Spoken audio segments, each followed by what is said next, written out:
Let's move into afternoon action. We start at 4:05 p.m. Eastern. Philadelphia Eagles at Las Vegas Raiders. Eagles 2-4, 2-1 on the road.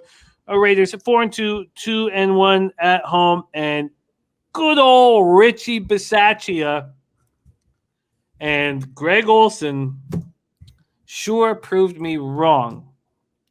And I guess the truth of the matter is when these types of situations happen, you don't know if it's going to galvanize the troops or affect them negatively. You don't.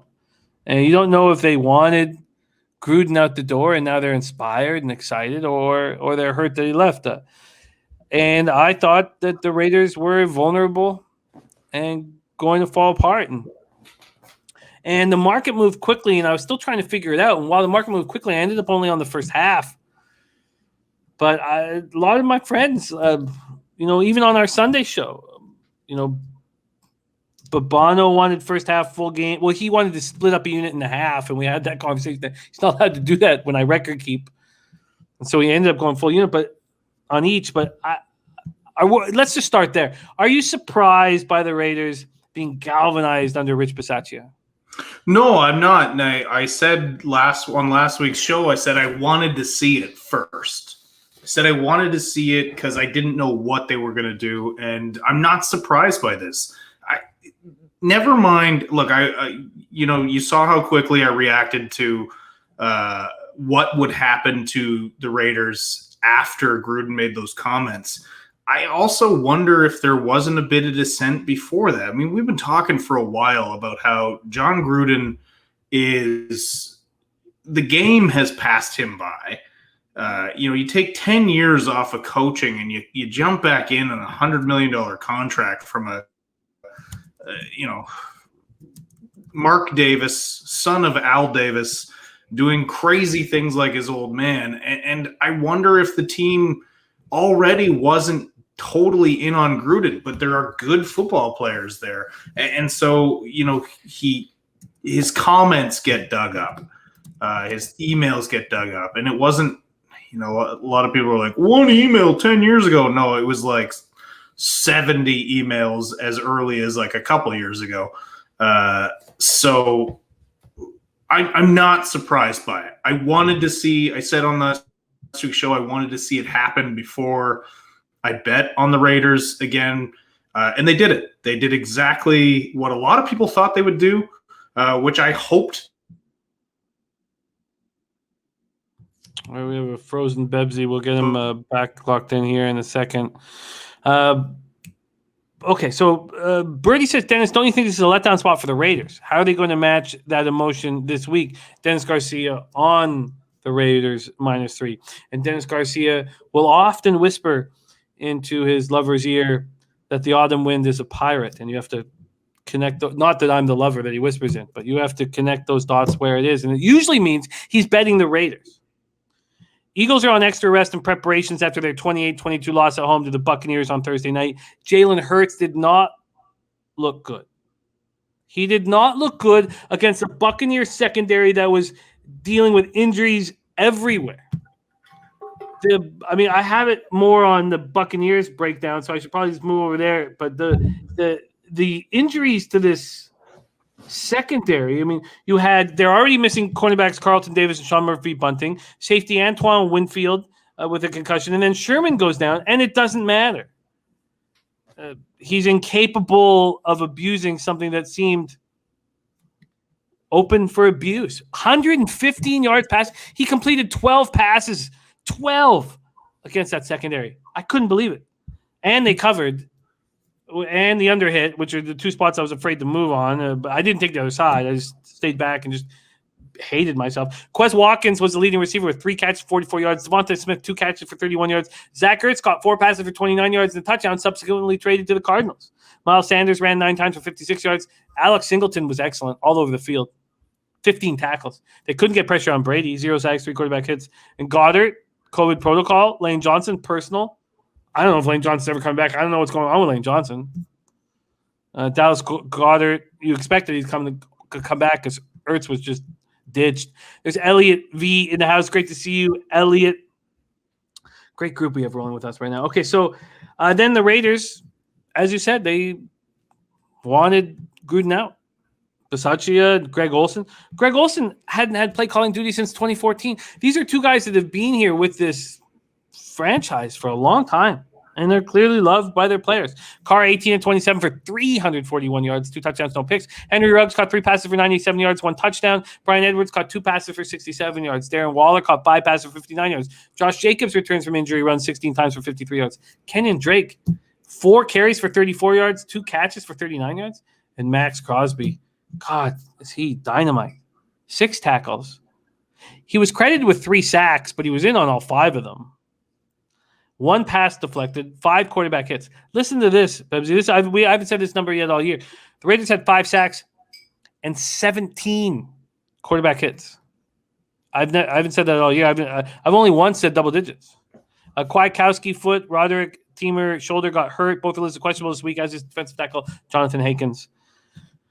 Okay, here we go. Eagles, Raiders. Raiders are 3-point favorites right across the board. There has been an 11-cent move on that 3.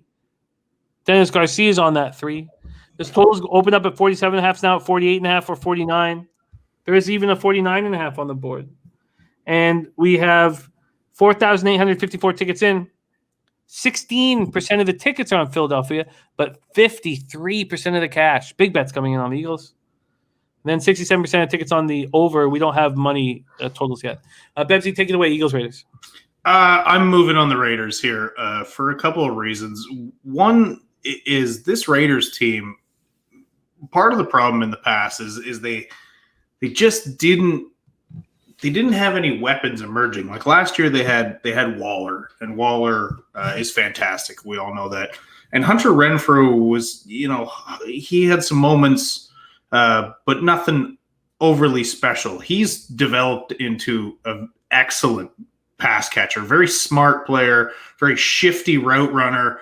I like what I see from Hunter Renfrow. I also love what I'm seeing from Henry Ruggs now. The last few weeks, he's really exploded into the player we all thought he could be. So now you have 3 legitimate weapons.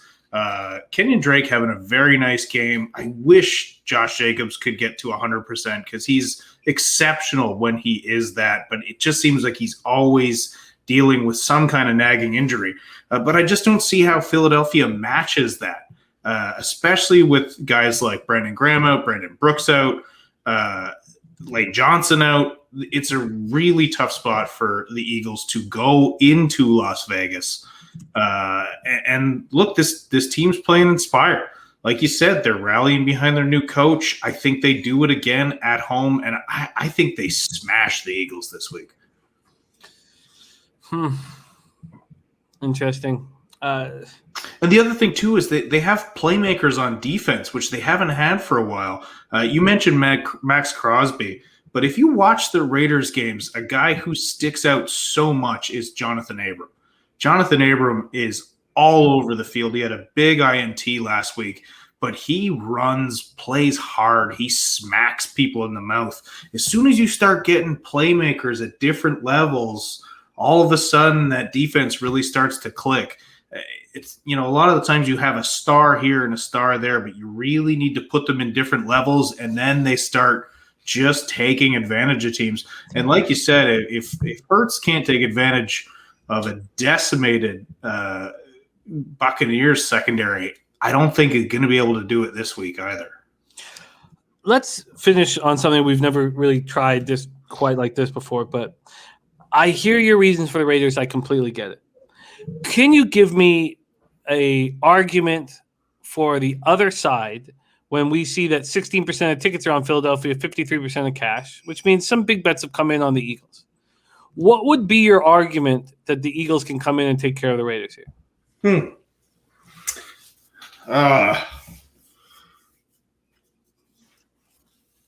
Letdown spot? I mean, maybe, I guess maybe Vegas having such a big game post Jon Gruden and playing so well.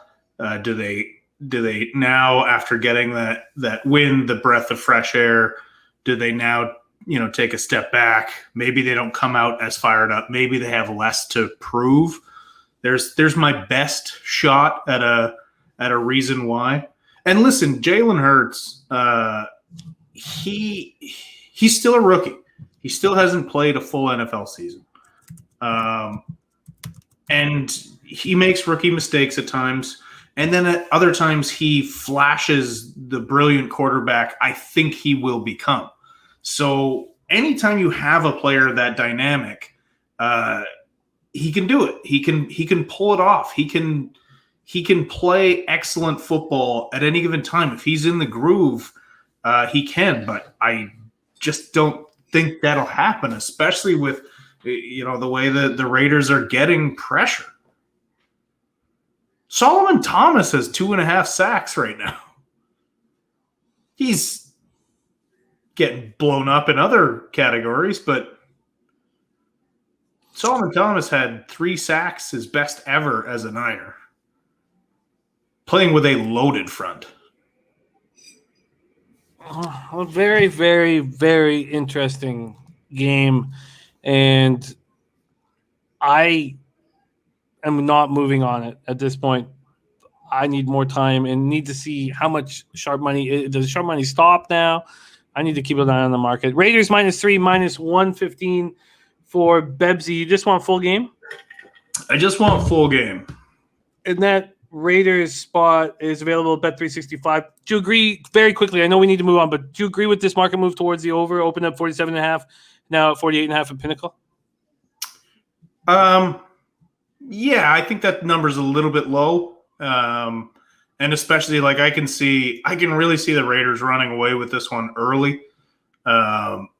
So I can see some garbage time touchdowns for Philly possibly. But also like the Raiders, they've played a fair amount of high scoring games on both sides. So if I had a free bet, I'd take the over. All right, we move on.